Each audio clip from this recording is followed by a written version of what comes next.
एक घने और सुंदर जंगल में वीर नाम का एक शेर रहता था। वो बहुत ताकतवर था, लेकिन उतना ही घमंडी भी। धीरे धीरे उसका घमंड इतना बढ़ गया कि वो खुद को पूरे जंगल का मालिक समझने लगा। अब कोई भी जानवर उसके सामने बोलने की हिम्मत नहीं करता था। एक दिन शेर ने जंगल के सभी जानवरों को बुलाया और गरज कर बोला, आज से हर दिन कोई न कोई जानवर मेरे लिए खाना लेकर आएगा। जो नहीं लाएगा वो मेरा शिकार बनेगा। सारे जानवर डर गए। किसी में इतनी हिम्मत नहीं थी कि शेर की बात टाल सके। हर दिन एक जानवर शेर के लिए खाना लाने लगा। जंगल का माहौल डर से भर गया था। कुछ ही दिनों में बारी आई एक चालाक लोमड़ी की, जिसका नाम था चीकू। चीकू बहुत समझदार थी। उसने सोचा, अगर ऐसा चलता रहा तो जल्द ही जंगल में कोई नहीं बचेगा। हमें किसी तरह इस शेर को उसकी गलती का एहसास करवाना होगा।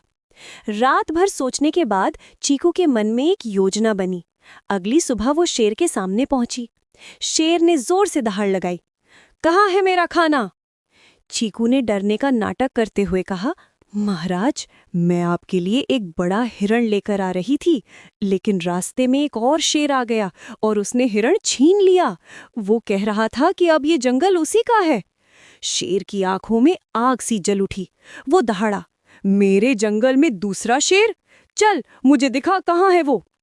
चीकू बोली, आइए महाराज, मैं रास्ता दिखाती हूँ। वो उसे लेकर जंगल के उस हिस्से में पहुंची जहां एक पुराना कुआं था। कुआं गहरा था और उसके पानी में साफ प्रतिबिंब दिखता था।